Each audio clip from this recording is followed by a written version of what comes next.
Hi, Susan. How are you? I'm fine. How are you doing? So great to be talking to you today. Yeah, it's great to be connecting, and I'm doing great. Thank you for asking. Thank you so much for taking the time to connect with us today. We're going to be addressing the question, is dating a numbers game? As you know, there are now a ton of options out there in dating because of all the dating apps and websites. And people are confused. They're confused about the approach they should take to increase their odds of finding that perfect match. And we felt that you would be the perfect person to talk to about this, given your expertise in the field. Oh, you're adorable. Thank you so much. Selection is good. We want to have enough of a pool of selection, prospective mates, that we have choice and opportunity. The downside to that, and the reason you so aptly said that so many people are confused, is that when we have too much choice, we become paralyzed, or we start thinking that, well, I've got something now, but there's got to be better, because it's this, we call it the paradox of choice. When you have that many choices, sometimes you don't make any choice. So what would happen is, you'd like to be in an online ecosystem that allows you to have enough variety so that you can find that person that best suits your disposition, your life goals, your lifestyle. But the pool of people is primarily something that's your starting point for sifting. So when you know what you want in a relationship, and when you know who you are, you take from that wide selection and fairly quickly start to narrow the gate, so that you are only focusing on the people who want what you want, and they want it with you. That's how we eliminate confusion. We get very clear on what we want and what we need to create. And from this large mass of prospective partners, we begin to filter through screening for commonality, shared goals and values, personality. Do we feel safe? Do we feel comfortable? Are we okay with them? All those little things that tell us that we have a potential mate here. Okay, so what you're saying is be strategic about it. Yes, in the beginning, it's nice to, you think of old time periods where there were five single gals in an outpost community in the Mhm. 1800s. You didn't have a lot of selection. You had no confusion. It Yeah. is what it is. You take it's one of the three, easy peasy. You don't have much choice. So choice is easy when you have a limited supply. Mhm. However, a good dating site, or a bevy of people from which to choose, we should start to narrow our focus according to what our own filtration system is for the specificity of our desires. Right. And what if people get burned out from dating so much? Because, we're not robots, right? Yeah, And yeah, yeah. every date we get, it accumulates. Like if we get frustrated, if we're ghosted, how do people manage that, manage those emotions that might come up That's a while they are testing the waters? yeah, that's a great question, because listen, online dating especially, it's a full-time job. It's work. You've got to be online. You've got to be chatting. Are they going to fall by the wayside? Did they mean that? Are they actually single? They paid attention to you. You thought you had something. Now they go away. You don't know where you stand. Dating burnout is very, very common. We are going through volumes of people in every year. I've got girlfriends that have been actively dating, millennials, who say, Susan, honestly, I've gone out with 100 different guys. Now, I want to be very clear. They didn't sleep with them. They went out with them, but they were looking for just one. So if you are completely overwhelmed, if every time you open up the computer or your phone, you're looking, oh gosh, I should do it, I don't want to do it, take a dating detox. Take time out, allow yourself the luxury to just forget about everything. If you want to make a purposeful time out, I suggest that you write down the top qualities that you want in a relationship. Forget about it, say, you know what, I'll get back to it later. And it's oftentimes in those moments when you're just being yourself and you're relaxed, and you're like giving yourself the freedom to not date, not be stressed, that you start to find, oh my goodness, that person's really cool. Yeah, it's an easy conversation because you're no longer hunting. So sometimes during a dating detox is the actual time that you find a perfect partner because you're relaxed. Yeah, because if you get into that worry mode and you're stressed out, then that's not good energy, right? Yeah, exactly. And there's a frustration that goes with dating.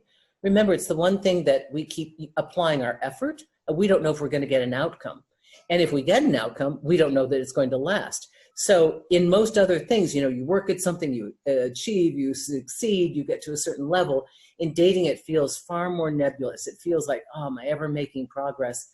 So the progress that I look for is the individual's awareness and clarity. That is, you know, dating is really about advancing one's own skill set for being a great partner. It is putting you through the physical rigors of really getting clear on what you want, because you probably have seen dozens of cases. I don't want this. I don't want this. Oh, for sure, I don't want that. Mm-hmm. And for all of us that say, oh, we hate online dating, we all know at least 2 or 3 people that are happily married because of it and felt the same way. And then one day went, oh my gosh, this is it. So, you know, it works. We just have to take a time out when we need to, filter for what we think is the best romantic prospect for our disposition and our goals. Great. I love that. Dating detox. All right. So, do you have any specific tips that people can do to maximize their chances of finding that perfect match? Well, one, be open to it. You know, I did an article years ago, and it went viral because we did a clickbait title. It was like, you know, 98 men, 9 months. Here's what I learned. I went on 98 dates because I was told by numerous people, you need to date a variety of guys. You met somebody in real life, been in a 10-year relationship, gotten free, met somebody at the gym, 10-year relationship, you don't know, you haven't dated doctors, lawyers, whatever. So I did that, but I honestly, I had dinner dates and coffee, and I didn't meet anybody because, to be truthful, I wasn't over my ex. And so I wasn't in the right headspace. It was kind of a waste of time for me. But if you can be open to the process and try to stay optimistic, it is a lot of sifting, but you're looking for one, just one, not hundreds, one. And then if we know on top of that, additionally, we're very, very clear on what we want, how we want to feel when we're in the presence of another person. We've probably had enough experience that we know things we don't want. We get tuned into what we do want, and then simply proceed. And I try not to borrow trouble early on. I think people oftentimes back away from finding somebody because one single red flag, they're like, no, terrible. He didn't call me back. It was 4 hours. He put me on read. He didn't call me back. You know, everybody's nervous in the beginning. And so we have to give a little leeway for some glitches as people move through the dating process because everybody's scared. But dating will teach you what you don't want, which shows you what you do want, which guides you to the right partner. So it can all be usable information. Interesting.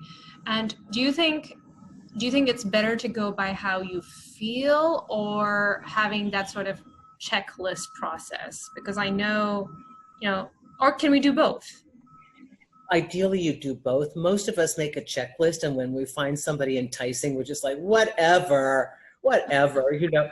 But if you've been through a few relationships, only to realize that you made a choice based on your eyes were choosing, or like what's so common is that people choose somebody visually agreeable and then try and cram the qualities they're looking for inside this person. Then they're frustrated when they don't show up that way. Right. It's really better to take a more measured approach and start to look for a resonance and an ease. I think one of the greatest indicators of a potential good relationship is the ability to feel comfortable in their presence. Always, right? You're always going to be a little nervous inside, but you don't want to be like, oh, I hope I'm okay. And I don't know, I shouldn't say this. And self-editing, not a good sign, means you don't feel accepted. that's just a reflection of the other person's self-criticism, because the most comfortable people will make you feel comfortable.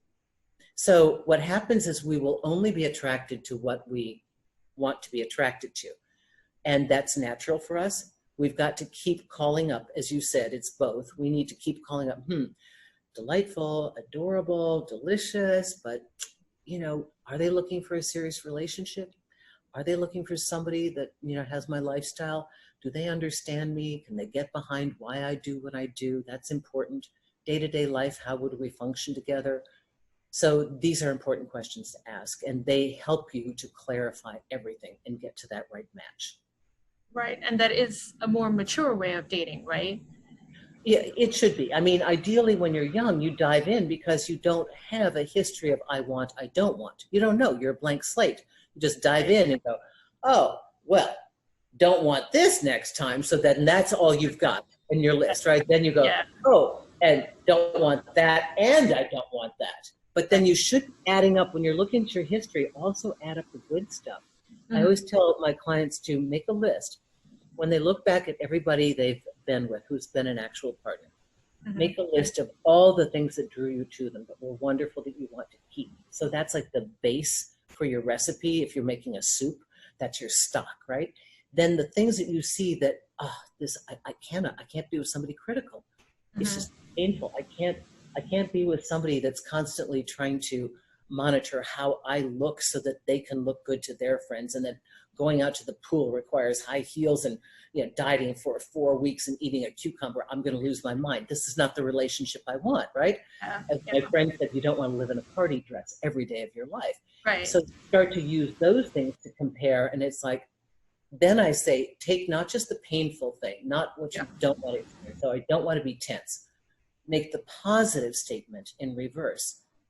I want to feel comfortable being myself. Yes, I want them to challenge me. I would like my partner to encourage me to be my best self. I don't want to feel like I'm living on pins and needles and walking on eggshells everything I do.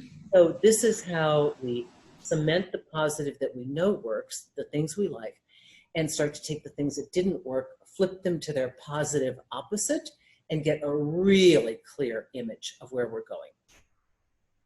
Yeah, I love it, Susan. So finding that person who makes us feel like we're home, right? That I love that phrase. I love that phrase. I love that. That's so brilliant. That is probably the wisest thing I've ever heard. Yes, because when you're with the right person, it feels like going home. It feels safe and warm and secure and wonderful. And I'll tell you a story about a lady I met in the laundry room of my apartment building. I've had a number of apartment buildings in the years I've lived in New York City. But I was long before I did this work, I would always ask people, because I've been a great observer of human nature, and I was doing another career, but I just wanted to ask her, and she was happy, and she said, oh, I'm getting engaged. And so I said, so what was it about this one? How did you know? And she said, it was so easy. I don't know what I was doing with everybody else. I was trying to put the square peg into the round hole. I don't know. I was struggling and trying and working at it. She said, this was just so easy. Oh, don't get me wrong. It's not as though things don't have to be worked through, but it feels effortless. And I wonder why I did all the rest of that to myself and put myself through it. And so me now, as a relationship expert on this side of it, would say, well, not for nothing, but you were learning a lot about yourself. You learned a ton of what you didn't want. And when you saw what you wanted, you went, wow, I'm taking it. That's my answer for that. Right. Yeah. So dating more people gives us more clarity, and more clarity takes us towards progress, basically. Exactly. All right. Perfect. Susan, we really appreciate you making time to share your knowledge with us and everyone else out there who's searching for that true love. It's been an absolute pleasure to speak with you today. Oh, me too. Thank you. You're adorable, and you're so sweet, and so you really know your field. I love the questions you've asked me because they're very, very helpful to all of your daters. Thank you so much. Thank you. Thank you. Have a wonderful day. You too, hon. Take care. Bye. Bye.